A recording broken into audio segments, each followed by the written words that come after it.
Hello, hello. Hello. Hi, we're live, and I'm not sure what podcast number this is because that's usually something Joey brings to the table, and he's not here today. So, well, he is. He's in the office, sitting next to me having his lunch, but he's not on the microphone with us. Instead, it's just myself and Anna, and Paul will be joining us soon. So, it's Mental Health Week. And we've got a special guest in. We've got Anna, who's a psychologist, and she specialises in pain management, trauma. I might actually hand that over to you, Anna. So, hi, Anna. Hi, T. Would you like to introduce yourself and tell us what you do? I'm a psychologist. I'm a generalist psychologist, so that basically means I specialise. I do most broad categories of mental health. At the moment, I specialise in defence and trauma. And I have a history in pain management, and I worked in forensic systems, namely drug and alcohol and adolescent work. Awesome. Yeah. Cool. Okay, this is interesting stuff, yeah. So when you say mental health, can you define that for us? Because, I mean, we're health specialists at Jungle Brothers, but not necessarily in that area. Well, we're delving into that area at the moment. But yeah, maybe you could tell us a little bit more about what your definition of mental health actually is.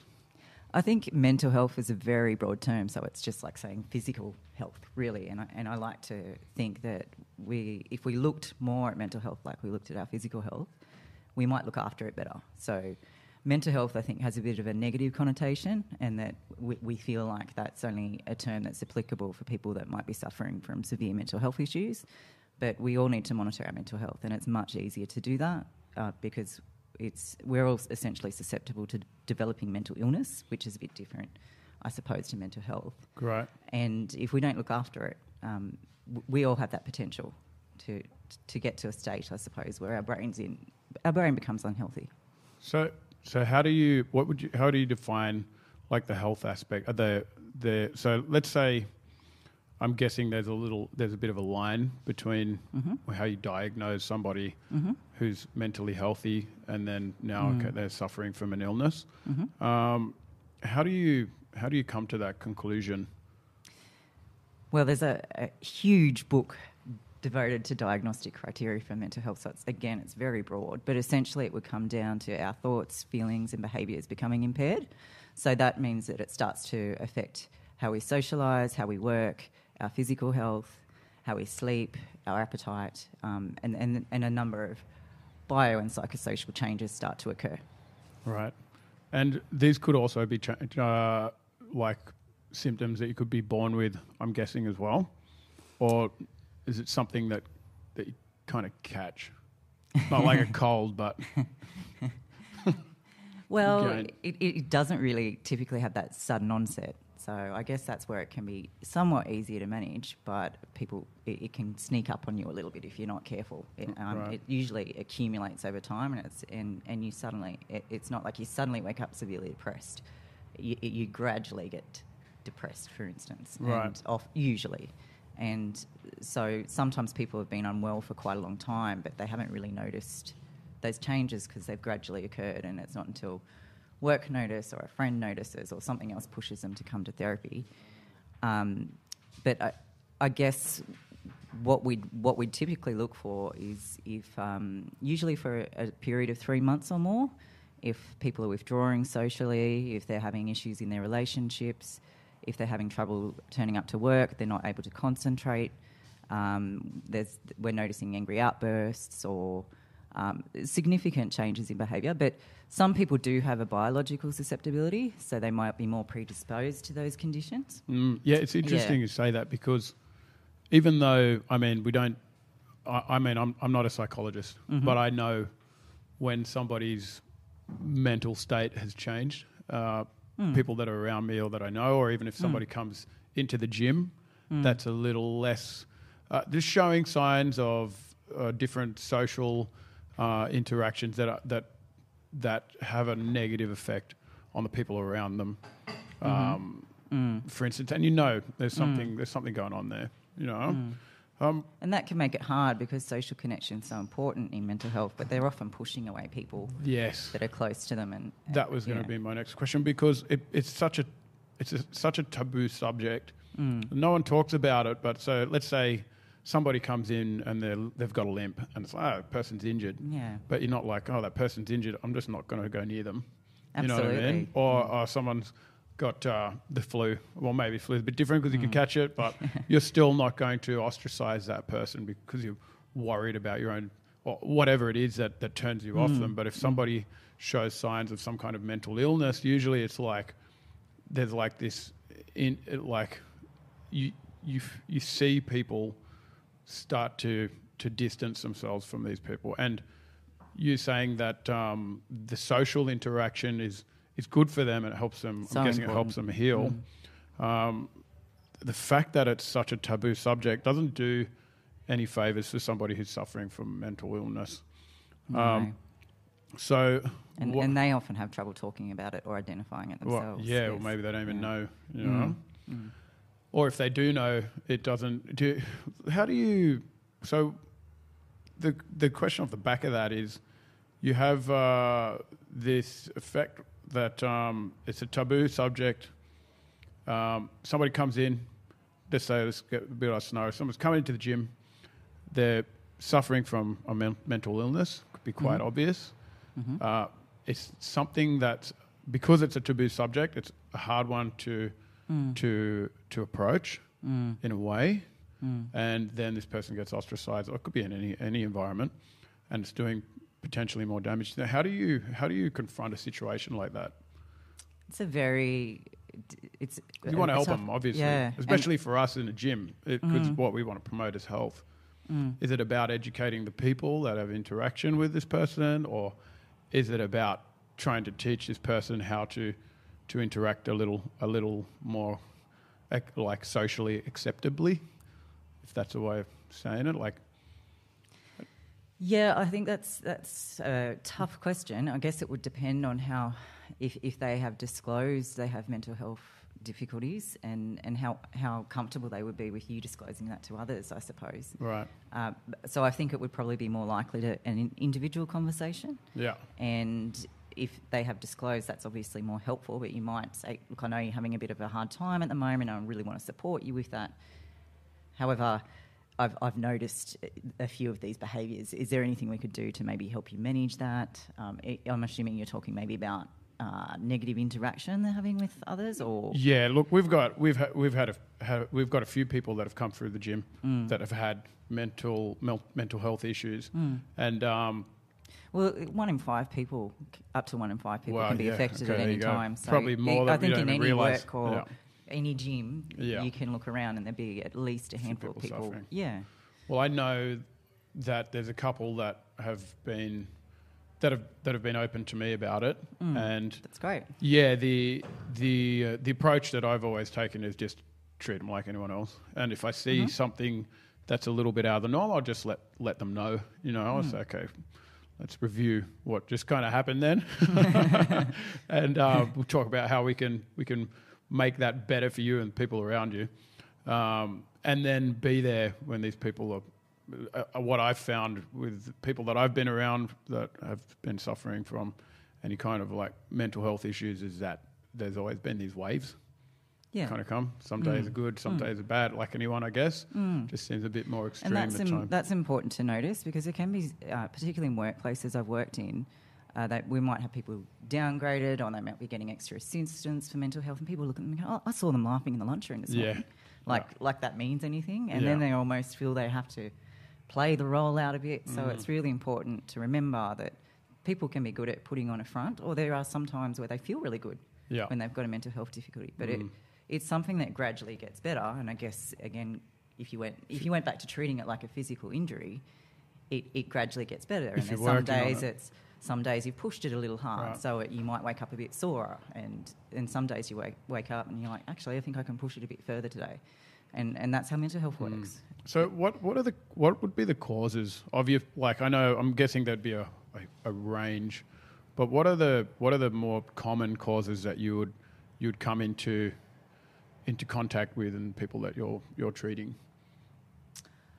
There's such a wide range. It's so complex in terms of every diagnosis, what might have contributed. to their disorder. And some are, as we touched on a bit earlier, certainly more what we call biological. You're more likely to inherit those, so things like bipolar or schizophrenia. But there's a biological susceptibility to that. But there's usually a stressor that actually, I guess, for want of a better word, activates that actual disorder. So we're talking like trauma. There's often a history of trauma. High stress job. Yes, could do it. Yes, physical injury. Is often a really drugs. Drugs would be a big one. Yes. Drugs. I mentioned Huge, drugs because I've had experience around. Well, one of my best mates ended up becoming he got addicted to ice, methamphetamine, and he's always been that guy who likes to dabble with all kinds of different, substances. But this one really nailed him, and it got so bad. He turned up to my house on a Monday night at about 12 o'clock. My wife had just had my firstborn, my daughter, and she was 6 months old at the time. And I opened the door, and my fucking mate's standing there, and he's like boggle-eyed, like pinpricks in the snow. And I'm looking at him, and I'm like, "Man, hey, how are you?" I'm like, still in my underpants, half asleep, banging on the door, and he's like, "Hey, T, can I come in?" And I'm like, "Yeah." So obviously, I've been friends with this boy since we were like 5 years old. So, and he's very close to me. And I kind of knew he was you don't go to someone's house at 12 o'clock at night unless you're in a bit of trouble. I didn't realise he was as high as he was, or he'd been awake for as long as he was. And he came into my house, and as he walked past me, he had this big fucking kitchen knife down the back of his pants. And I was like, "Hey, bro, what's the deal with the kitchen knife?" And he's like, turns around, looks at me, and he's like, oh, what, this? And he whips it out, and he's like holding this knife in my hallway. And I'm like, Jesus, what the hell's going on? Anyway, he tells me that he's had this big binge, and his dealer has been crawling through his roof, looking through little slits in the roof, watching him, and his girlfriend was next door banging on the door, and all of this crazy stuff. And he's waving this knife around in my lounge room. I'm like, I know that this guy's sick right now, and I know that all of the stuff that he's telling me is so ridiculously far-fetched. It's impossible. And I tried to reason with him on this, and it was so real to him, like his interaction with these images and the stuff even the smell and the taste and the texture of things was real, but of things that just didn't happen. He was always susceptible to depression, so it was like this just kind of it was a trigger that you're talking about, just took him to the next level. And then I had to bring him back down to earth and just say, "Look, bro, I got a 6-month-old baby. You've come in on a Monday night, it's 12 o'clock, and you're waving a kitchen knife around in my lounge room. You got to try and bring your head back together and just think about where you're at and what you're doing right now. Just forget about what's just happened. Just think about what you're doing right now." And it kind of brought him back in. But here's the other thing, like, I wanted to help him. It's my best mate. But it got to the point where every time we talked, I was just entertaining his psychosis. Like, he would just tell me more about the images that he's having, and it was all real to him. And I thought I couldn't do it anymore because I couldn't listen to what I knew wasn't real, but to him it was. And I had to distance myself. And a couple of weeks later, he ended up in a psychiatric hospital. He got caught running down the street in his underpants in broad daylight, jumped over the butcher's counter. All this stuff happened anyway. I felt a tremendous amount of guilt because I felt like I'd turned my back on him. But I didn't know what else to do. So I think the question is, and it doesn't need to get to this stage, because obviously he needed probably a little bit more early intervention. Absolutely. But how do you, when you have somebody close to you or not, and you can see these signs and they possibly can't, where do you go from there? I think that's a really important question, because I see people that your friend was obviously very, very unwell, and there's actually in that state nothing you can do to help him.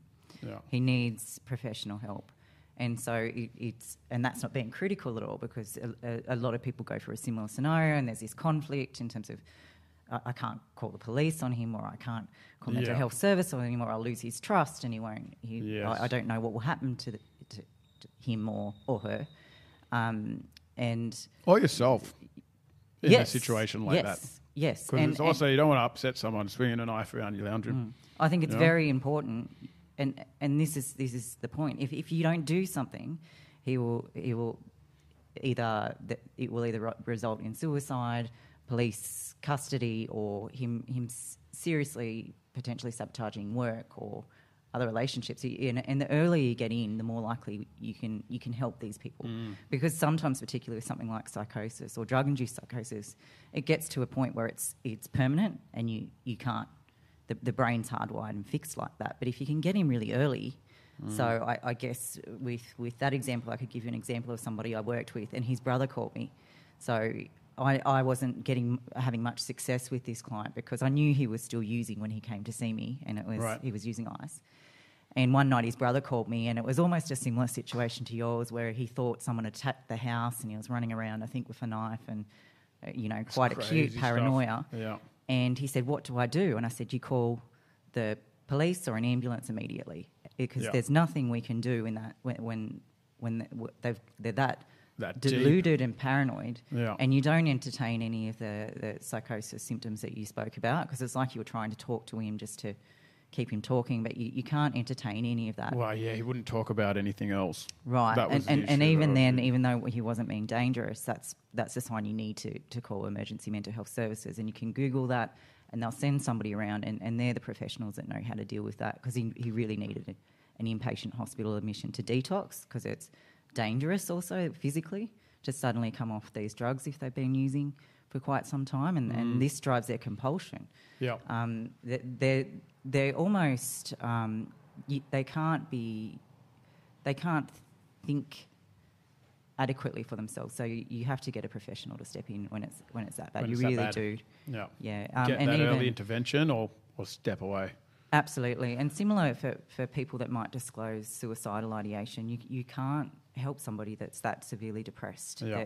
Their thoughts, feelings and behaviours are really in a impaired state, and they've probably been like that for a while. Right. So you really need to, there's emergency services, and they're really helpful at stepping you through how you might talk about it, or so you can just Google, there's so many, Beyond Blue, or you can even just go to your hospital, but they'll send around emergency crisis support services for your friend. Right.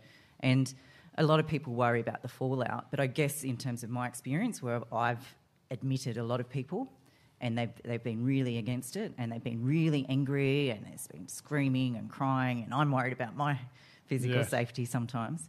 They've always come back and thanked me. Always. Okay. And they've been so grateful, even though at that moment they... Feels like you've betrayed them. Yes, yeah, they felt I'd betrayed them. Yeah. Because it's been necessary. That sort of intervention's needed. Yeah. So, going on with this same story, when he came out of hospital, he was seeing a psychologist, and that psychologist gave him a bunch of antidepressants, and he was okay now. Like, he didn't have any of the images and the rest of it, but it stifled all of his other emotions, and he felt like he was like The Walking Dead. And we were chatting about it, and he said, "Look, I've got no more voices. Even though what I remember felt like it was reality, and it still will be to me today, but the voices are gone and the images are gone. But the way I feel right now, I would prefer to feel the psychosis, because I feel like he's saying, I feel like I'm dead." So he went through this system where he had a bunch of drugs, and we talked about, I asked him, is there some way, because I'm going back to what you were saying, it seemed like, okay, well, I know when somebody's on medication for something physical, and I know this through experience, let's say it's thinners for issues with your heart, or you've got high blood sugar levels and that kind of stuff. When you train and you exercise, you can start to mitigate your medication. And I was thinking maybe you should have a chat with your psychologist about some way of starting to drop your dosage and hopefully like heal yourself back into a position where you're not feeling, you're not seeing or hearing things, but you can start feeling things again, I think that's a really good suggestion. Oh, thanks. Yeah, and then I kind of stepped away from it because I felt like I was delving into places that as long as you're always running that by the mental health professionals, obviously. Yeah, so. I just said ask, Yeah, just you can't hurt to ask.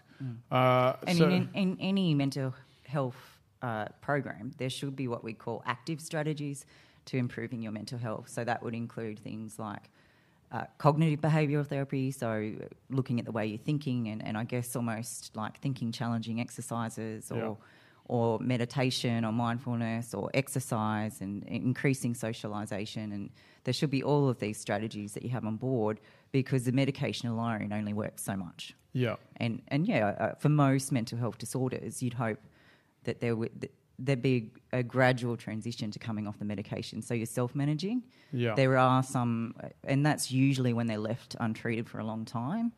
There are a lot of people that are reliant on them for the rest of their life. Yeah. They get a more stable dose. Yeah. And with your friend, I'd imagine that it sounded like he was very unwell.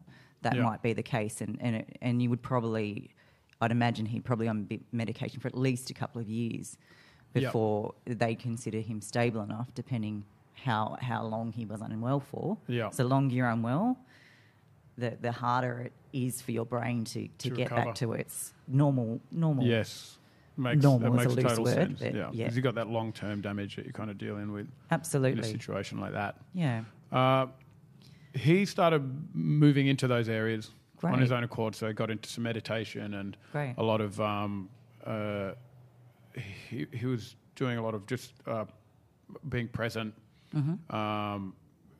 This... what do you call it? It's like a positive reinforcement, all this kind of stuff, just to try and get himself feeling emotions again. But the other thing that he combined with that was exercise. And that's where I came in and we got him into some programming and some light exercise. We combined that with his meditation and then the dosages started to come down, which was fantastic. Somebody like this is in a lot of pain. And I'm guessing when someone's suicidal, there's pain. How do you distinguish that kind of pain in comparison to the pain you feel when you're training or the pain we feel when someone cuts you with a knife? And when you're dealing with this kind of pain management, the pain management you're talking about, like what's the process with that? Like how do you diagnose it, and then how do you stop like how do you lower their pain threat or heighten their pain threshold for this kind of stuff, or just lower the amount of pain that they're feeling? Are you talking about so pain management was when I was working with people with chronic pain conditions, right? So there was physical conditions exacerbating their mental health, and vice versa. It became this horrible biofeedback cycle that they found really difficult to get out of. So it's obviously harder to engage in exercise when you physically have it. And then their fears around their injury and what that means if they were once really physically fit, how that affects their identity, that becomes a different thing. But I guess you're asking more about... Let's go there. Yeah? Yeah, okay. That sounds good. So let's start with what is chronic pain? Chronic pain is essentially... It's defined as pain that persists for longer than 3 months. Yeah. So, and I find that a little bit interesting because mental health disorders we also define as mental health symptoms that have lasted for at least 3 months. Right. And so it's like in pain management, I don't really look at the brain and the body as separate. It's more like a central nervous system that gets affected by messages from the brain and I guess nerves that trigger these messages of pain. And sometimes really sort of funny sensations like numbness or there's the neuropathic pain conditions where you might, it's like the nerves the wiring goes a little bit funny after, say, particularly a crush injury, and you can touch a cold bench, but instead of feeling a cold bench, you feel like your hand's on fire. Oh, wow. So there's some really complex conditions like that we used to treat that are largely, again, like mental health, not really appreciated, I think, in the general community. So that biofeedback, if somebody was in pain, is sending threatening messages to the brain, which then responds by feeling like it's under threat. So then you get anxious. Yes. Okay. Or a bit paranoid. Yeah. Yeah, you don't. Scared. And you're not leaving the house as Paul. much, so you start to become socially anxious. You every time you do something, it hurts, so you become very unmotivated. So, and I guess that can lead to the painkillers thing, and yes, then having to take more drugs, and yes, that could start to be a bit of a spiral there. Yeah, absolutely. Which people were on, and actually, what happens is your body's very adaptive. So anything, so we had conditions like hyperalgesia, where they've been prescribed so much pain medication that their body responds by becoming very sensitive to pain because it believes it has an important message to tell the brain. So yes. we'd actually treat their pain by getting them to come off pain medication, and they would sometimes their perception of pain would actually initially really increase, but then it would decrease because the hyperalgesia would be effectively treated. So it's like a desensitizing process kind of thing. Yes, absolutely. We do it in the gym. Well, obviously not to that level, like that approach, but let's say we get someone who hasn't. Yeah, you do it very well here. Yeah. I have trained at Jungle Brothers. Yes, and he's trained with us. And you remember the first time you had to hang from the bar for 30 seconds, and how sore the hands feel, and it's like someone sticking needles in your hand, and then a month later you're hanging there for a minute and a half. Yeah. And my arms wouldn't even go above my head properly, remember? I was like, oh, what's wrong with me? Remember. and then the pain starts to dissipate, and it's almost like a desensitizing process because but we part of haven't that process is also, with Jungle Brothers, is also psychological, which is getting you used to the movements and building your confidence. Yeah. Wouldn't you agree? Yeah, for sure. Yeah. I think the mental health side of things become really apparent to us since we opened our gym. We didn't realize how important that kind of community environment, social interaction was to people until they told us. And we had a commercial that we put on Facebook, and the guys that came to shoot it asked everyone, what's the first thing that comes to mind when you think Jungle Brothers? And we were like, okay, our members are going to get asked this question. And I was thinking, we were thinking, what are they going to say? And I thought people were going to say, cool movements and, sweating it up and whatever, all that other training stuff. But every single one said community. And I was like, that's really interesting because they've put their social interaction before the results of their training, even though they all came to the gym saying, I want to get fit, I want to get strong, I want to get pain-free, I want to get more mobile, all of these physical attributes. Then you have this one that's like just come out of nowhere and like, okay, well, this is something that obviously people need if they're saying that it's the first thing that comes to mind when they think about an environment like this. So how can we keep building that culture and feeding it?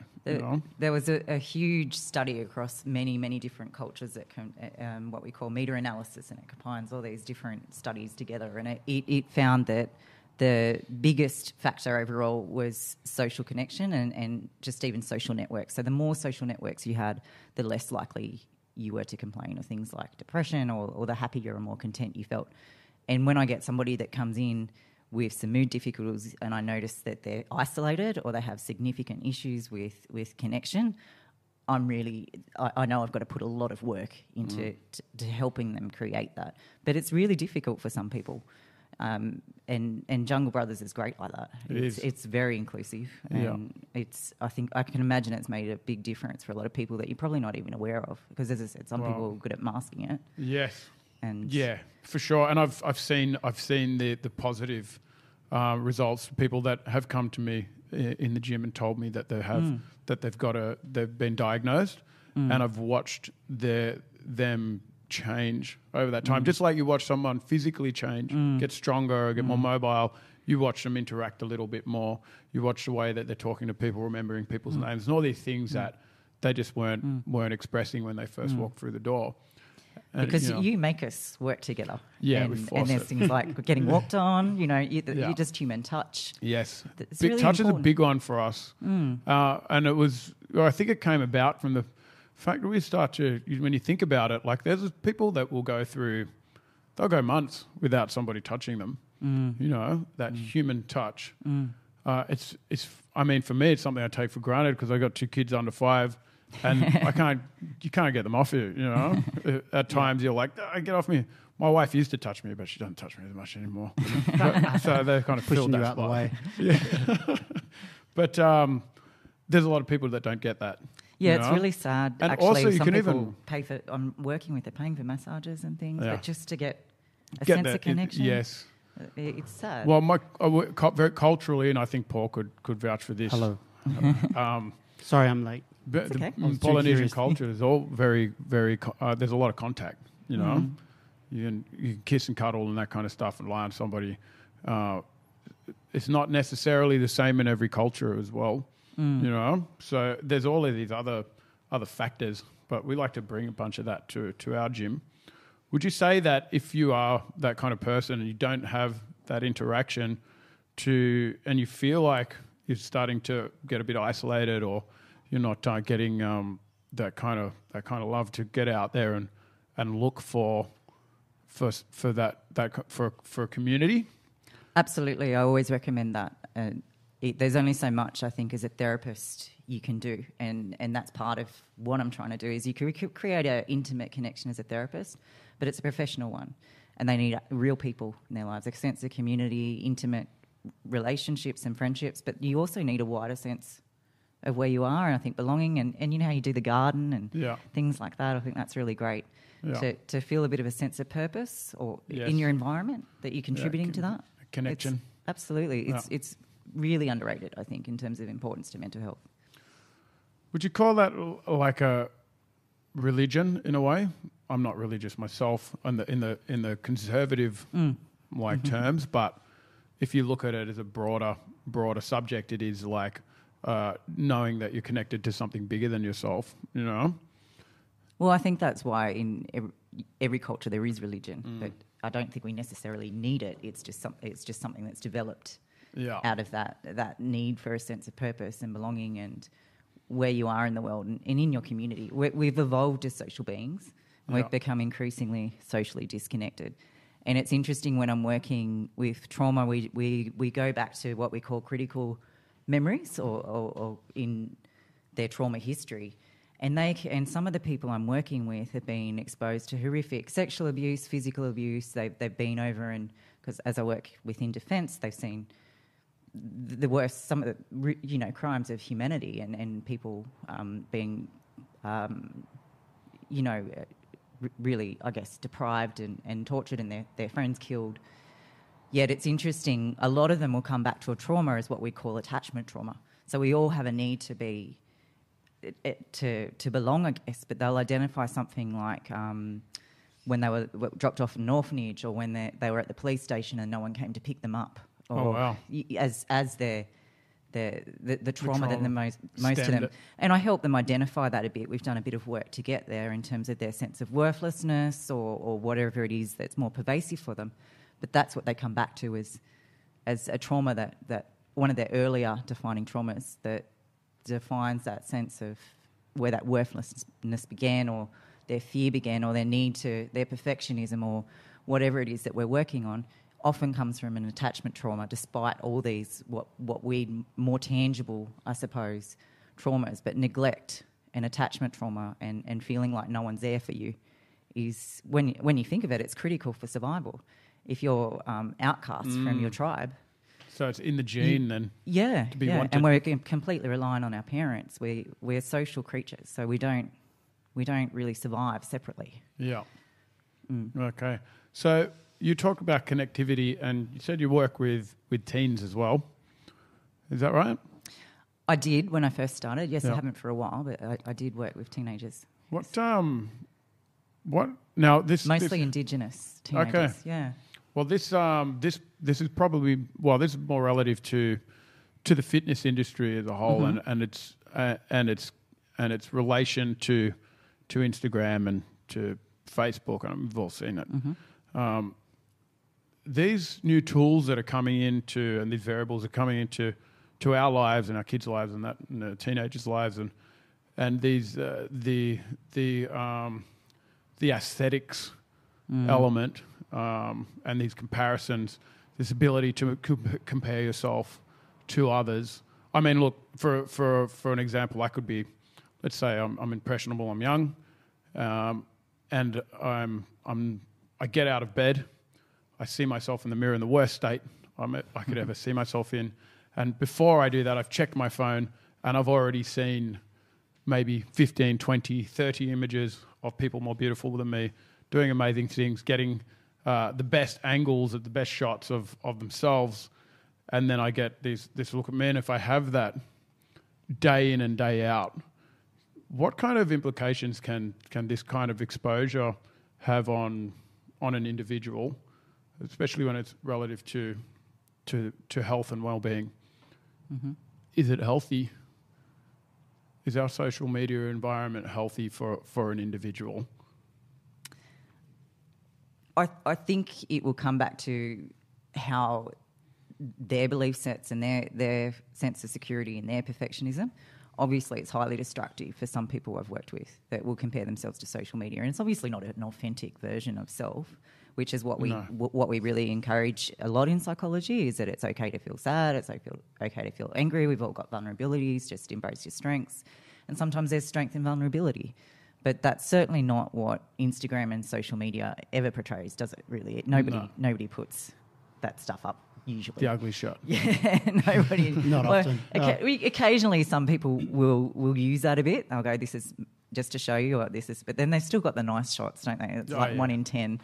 Oh, look, I just woke up, but it's still kind of posed. But me without makeup, you know. It's like, okay. No, it's really destructive, and obviously teenagers are pretty impressionable. I do think it puts a bit of extra pressure on them. I've got teenage boys; they don't seem to ascribe to that, thankfully. But I think particularly, I've certainly noticed their girlfriends spend a lot of time on it, and that's really unhealthy. Yeah. And they're worried about likes and things, and and it's a real contradiction in a way, because you're on this health journey, because you think you are, and you're aspiring to this image that's potentially unattainable anyway. But you do everything that you think is healthy. You're taking the supplements, you're doing the training, you're getting the tan, you're sleeping there 10 hours a day, you're doing everything that the pros are doing. Yeah. But at the same time, you're potentially decreasing your mental health. Mm-hmm. And I think you'd probably agree with me that's not very sustainable from a physical perspective anyway. Not sustainable from a physical perspective, and it's going to decrease your ability to actually make physical gains. I've been guilty of that. So I think what it can actually, you're right, what it can actually do is increase anxiety or levels of perfectionism. So, and that happened a lot in the pain management work I did. So we talk very much about working within your physical tolerances and just staying beneath the pain threshold and really pacing out your activity and not overdoing things. But they really struggled with not being able to push themselves, right? Because they had a degree of perfectionism that was present in their whole life. And to some degree it was self-serving. It meant they were highly motivated. They usually accomplished quite a lot. But it only works, it's only sustainable to a certain degree, and it means they can procrastinate. So what they'd often do is, I can't go back to work because, I don't know if I can do an 8-hour day, but we know they can do 6. Yeah. So what? But they wouldn't do it because that was subpar. Yes. So this is where, and it was affecting their physical health because they weren't maintaining a standard degree of day function, physical function, because they were just staying at home in their rooms. Perfect or nothing. Yeah. And so that's an incredibly unhealthy mindset to have. So what, let's say I start to decrease my mental health starts to plummet a little. I'm in a good training routine. Let's go back to that scenario. And what is the physical connection to your mental well-being? Like how much is it really affected? Like, let's say we're looking at symptoms of anxiety, depression, What other symptoms have we got for mental health or declines in mental health? Exercise is healthy for any mental health disorder. I guess anxiety and depression are our more commonly known mood disorders. Yeah. And I really, it's something I believe very strongly in my practice to check their base levels of what they're doing physically and what they're eating and what their sleep's like. And we work on all those every session. And for something like depression, I might encourage more cardio because it's more invigorating, more motivating. But for something like, and similarly something for anxiety can be really good, but if they've got a perfectionism element, you might find they're already reliant on a lot of cardio and they're burning out their central nervous system. So you've got to back and so off it's in this sort of hypersensitive, really driven state all the time when we need to get it to relax, and it might be more beneficial for them to do something like walking or some yoga. I think like in Jungle Brothers, your mobility work, that's really good because they'll be really tense and tight as well. Yeah. And so all of that's really, really healthy for them. So it depends a little on what they're affected by because depression tends to slow everything down and you need to be woken up a bit. Yeah. And you need to be motivated. And anxiety, you've got a lot of nervous tension and energy, so we need to relax that. And I'm guessing the body, your physicality will eventually it starts to reflect the symptoms of your mental health in a way. I mean, you can see when somebody's relaxed, calm, confident, and having that interaction, but physically, their bodies can reflect that as well. Would you say? Well, the brain chemical activity changes. That was going to be my next question. Yeah. Why, if this is the case, how does it work? What's the connection between the brain and the body and the way one particular symptom can have an effect on the physical machine?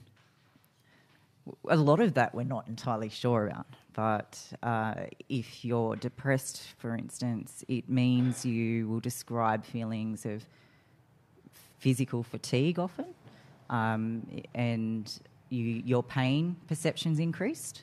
So you might describe more pain than you would normally. People can feel like it's physically hard to move in quite severe states. Anxiety, again, your pain perception's increased. So I guess their capacity to feel like they can do as much is affected. But it's... Right. And that's through, I think you were saying earlier before we started the podcast, through the spinal column, was it? No. Yeah. What's that, the spinal gateway? Yeah, that's what you're talking about. For pain? Yes.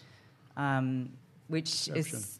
So I don't know. To explain that, I guess you could think of, say if you've been... I'm really bad for this. Say if you're at the dentist or you're anticipating pain or something and somebody touches you and you jump away and it didn't hurt, but you're anticipating that pain, it increases the perception of pain that you might have. And some of my, with the pain patients I'm working with, they have highly sensitised central nervous systems, and you can just even get them to imagine doing an activity that might cause pain and they will notice that increase in pain. So, and that's at your spinal gateway because pain's a very important message it gets sent to your brain. So the spinal gateway is the spine itself, or it's kind of like chemicals in your spine, and if you touch, say, a hot plate, it'll sort of dart, your hand will dart back before you're even aware that you've touched it. So that's why it's almost like a brain in your spine, if you like. And what happens is it will accelerate pain messages if you're anxious or depressed. Okay. Yes. So we wouldn't feel pain if it wasn't received by the brain. So it's accelerating the amount of pain messages that go to the brain. But similar, if you meditate, if you engage in more activity, these are all things that are found to help reduce that. Wow, that's so interesting. Both anxiety and depression. Yes. Yeah. Sensitivity to pain increases. Physical pain we're talking. Yes. Yeah. So I guess it would go. You would say focusing on your mental health has a positive effect on your physical gains.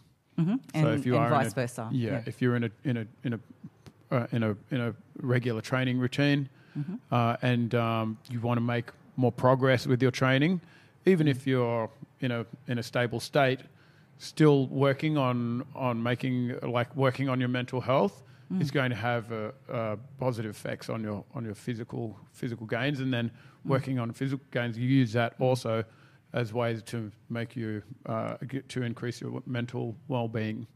Absolutely, they just all feed off each other.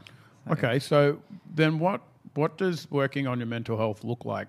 What kind of stuff could we be doing that's going to help us get a stronger mental health? As a basic guide, social interaction, that sense of community, finding a sense of community. 2-3 times a week kind of thing? More every day? I think, well, hopefully... Is there a minimum? It depends. Hopefully your work environment's got a good social environment. If you've got a partner and you've got family at home, that's obviously social interaction. But if you're at home on your own, you might need to make a bit more effort to get involved in your community. But that's... Get out there, plant some trees. That's essential social interaction, community. Join a cool gym. Yeah, join a cool gym. Don't go to fitness and first. then you Or fucking anytime fitness. That's not a healthy environment. That place is toxic. Do you know, I've really I'm noticed. not there. Because and I'm the biggest social butterfly there is. I've really noticed the difference since being here, because I've had to go at like 4:30 in the morning recently to get there before work. And so I've gone to the one closer to work. Yeah, okay. And I'm like, oh, this is so boring. Oh, it's killer. Killer. Just the vibe. I've really noticed it now since I've been here. But yeah, obviously when you come here, you've got exercise, you've got the social interaction, because you do things outside of the gym as well. And there's all the kind of games you play together, and, you know, the stretches where you need each other, which I really miss because they work really well. Yeah. And that would kill a few birds with one stone, wouldn't it? Yeah. Because you need the social interaction, some sort of mindfulness or meditation exercise, but that could be something like playing guitar or drawing or reading, something that's a bit introspective. If you struggle with meditation, I really believe in that, because it's again that's biofeedback when you're working with the breath. But music, I do music and art, drawing with the kids and stuff like that. Because it just gets you in that, using your creative brain, yeah, and it just gets you in a different. Well, you're in a different state, aren't you? Well, I'm just focusing on something else. Yes. Like, all I'm focusing, like when I'm drawing, is just on the lines and making it look good and what colour it is, and it's just like operating on a really simplified level. But yeah, and then music. I sing. You sing? It's good for my mental health, but pretty bad for people around me.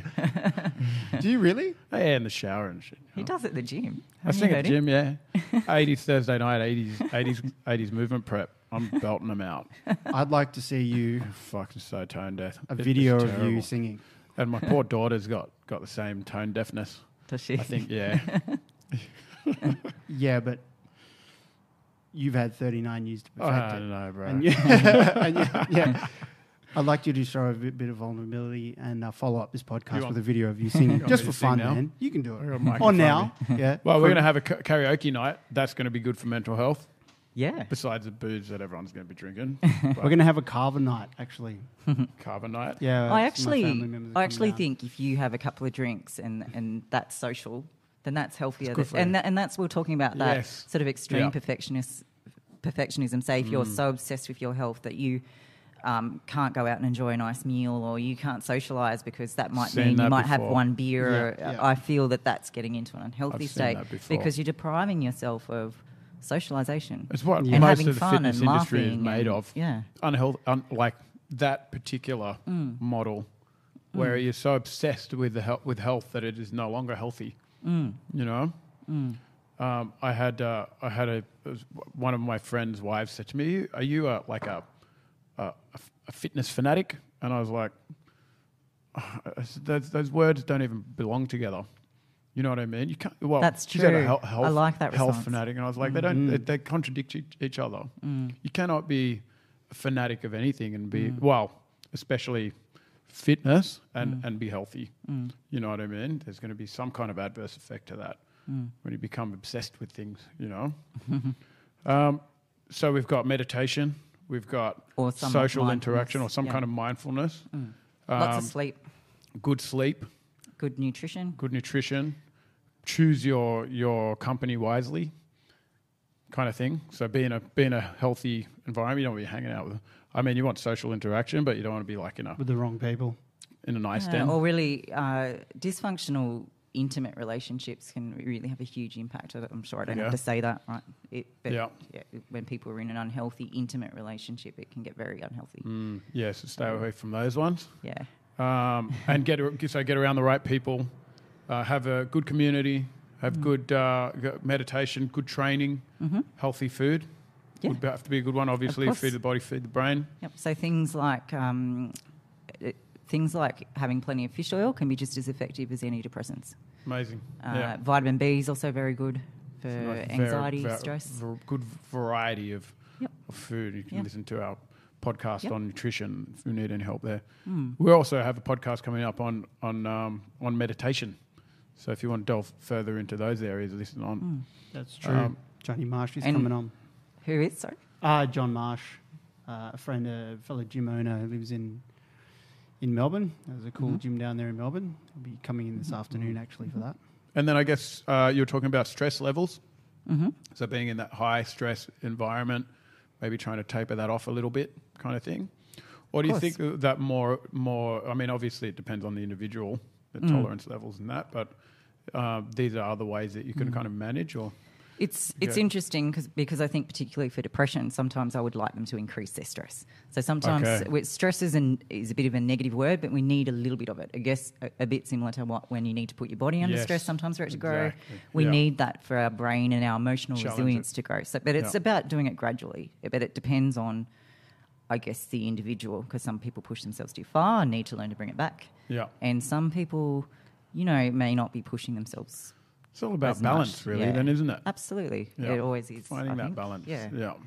Nice. And, of course, I think seeing a psychologist, and I don't think you have to be unwell to get benefit from seeing a psychologist. Some of my best results are people that they don't have a mental health disorder. They just might come in and say, I don't feel like I'm assertive enough at work, or I'm not sure where I want to go at work, or I've had a few issues with some of my relationships, and I get really good results with them. They can really turn their whole lives around. Because I'm working with like someone a psychic. That's kind of. It seems to. It's interesting when you work on a few things how your whole world can kind of just follow and fall into place. But they're already coming in quite healthy. Whereas when people wait till they're very unwell, it's really hard just sometimes getting them out of the house. Yeah. But if they're already working and have reasonable friendships, but they just feel they could push themselves a little more, or people come for different reasons. I get really good results quite quickly with them. So you don't have to be unwell to see a psychologist. I get a lot of my long-term PT clients getting asked, why are you seeing a PT? Like, you're in great condition. And they're like, well, that's why I'm in good condition. Absolutely. I think it's just acknowledging that area of your health and giving it some time. There's always room to grow. Yeah. Yeah. Yeah, for sure.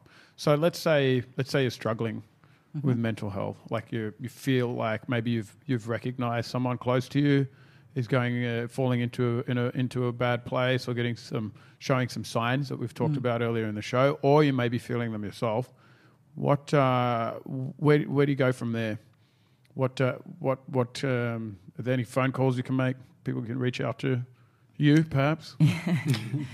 Yeah, I think contacting a psychologist, and you don't have to, as I said, for those people that are already well or doing quite well, sometimes I'll only need to see them a few times, and that can make a huge difference. And so the earlier the better. But if how would someone get in contact with you then?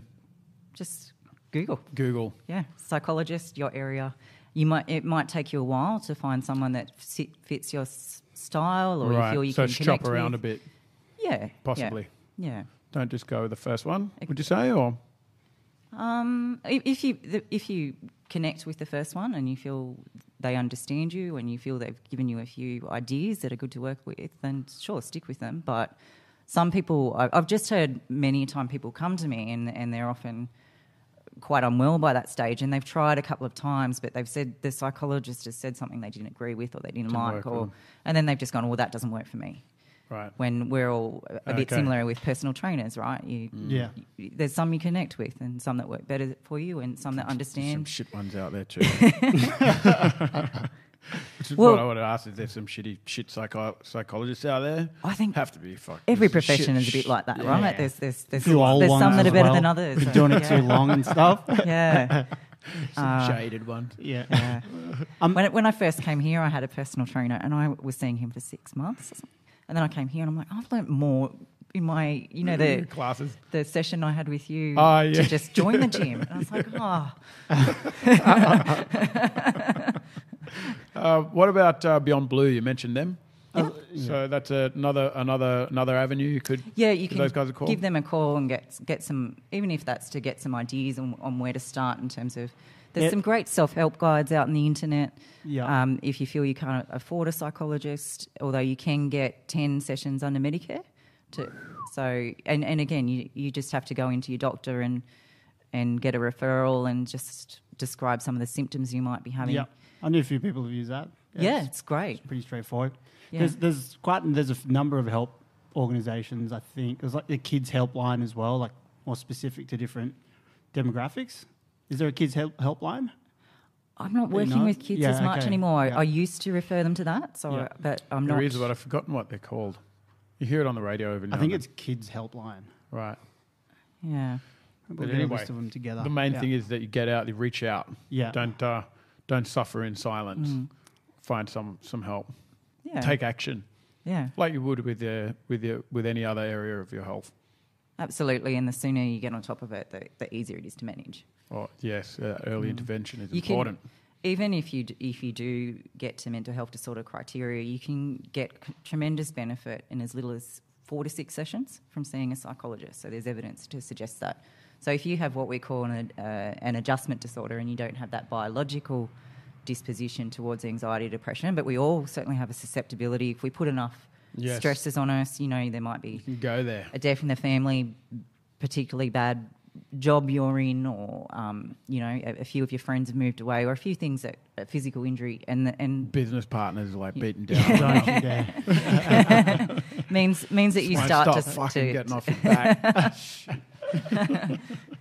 and you might get into that zone, if you like, where your brain starts to the chemical activity is affected, and you start to think and feel a bit differently to how you used to, and you're noticing physical symptoms of, say, heart palpitations or sweating, or which would look at anxiety, or if depression, you're not sleeping and you're feeling very fatigued and unmotivated, and your appetite's reduced and things like that. Physical It's still as reflection little of as your mental state. yeah, and they give you 10 sessions for a reason, because that's usually what they assume you can. If it's more an adjustment change. disorder and you get in early, you should be able to. Just like a pack of PTs. Yeah. That's Yeah. the same deal. Take at least 10 sessions to make those changes. Yeah, and they're all neurological as well. PT / Patterns. psychologist. Breaking those patterns. Well, anyway, have you got... I got just a question. I don't know if you answered it before, but we were talking about, like, what do you do if we feel depressed or we're falling out of cycle, dark hole, whatever. But, like, yeah, if I see someone that's a friend or a family member that seems to be falling in that direction, what's something that I can do? It's always hard. Like, you come across them and you're like, oh, what do I do? Right, I reach out. We already went there, bro. You went there? Yeah. So tell You're me gonna the have to 3 listen to things the- that I have to do. You have to listen to the start of the Let them know that I'm podcast. there. I'm there for them, right? Yeah, absolutely. Yes. Put a bit more extra effort into maybe being there for them. You might have to contact them a bit more, because even though they need social contact, they tend to withdraw. But that's because they might be having anxious thoughts about, I can't be around people like this, and they withdraw more and more when that's what they need. And Unless they they're feel losing their shit. Yeah, they feel people understand. And I think if you gently encourage them to get help, and you can maybe break that by saying, look, I've had Lead them times to professional help. I've had times where I've felt like this. Great if you've even seen somebody, and I've had a lot of people come to me because their friends have recommended me, or they've just said, my friend said it really helped them, so I thought I'd come. I think the more we have these sorts of conversations, it normalise mental health, because everybody is susceptible to it, and everybody reaches that. 1 in 5. We spoke about reaching that disorder criteria. 1 in 5 in Yep. Australia, or Worldwide, would you say? I know that's Australia. Probably more in Western culture than... Yeah, but it's difficult to say. Is that because we have more awareness, or Possibly. there's Yeah. There's Or certainly less connection. some cultures that seem to fare a little bit better. Yeah. I think often due to social connectedness. Yeah, totally. Mm. Nice. Well, I think we're out of time. Okay. Anna, thank you so much for coming in today. Thanks I think for having there's me. a lot of people out there that will listen to this and get heaps I hope from so. it. I was a bit nervous. I know, I so- got heaps from it. It was great. Okay, So good. thank you so much. And we miss you here at Jungle Brothers. We'd love to have you back once your timetable's not so busy. Yeah, I'd love to come back. I've been missing it. So once I can square the business up a bit more, be back for sure. Great. Okay. Thank you. Thanks a lot, Anna. Thank you.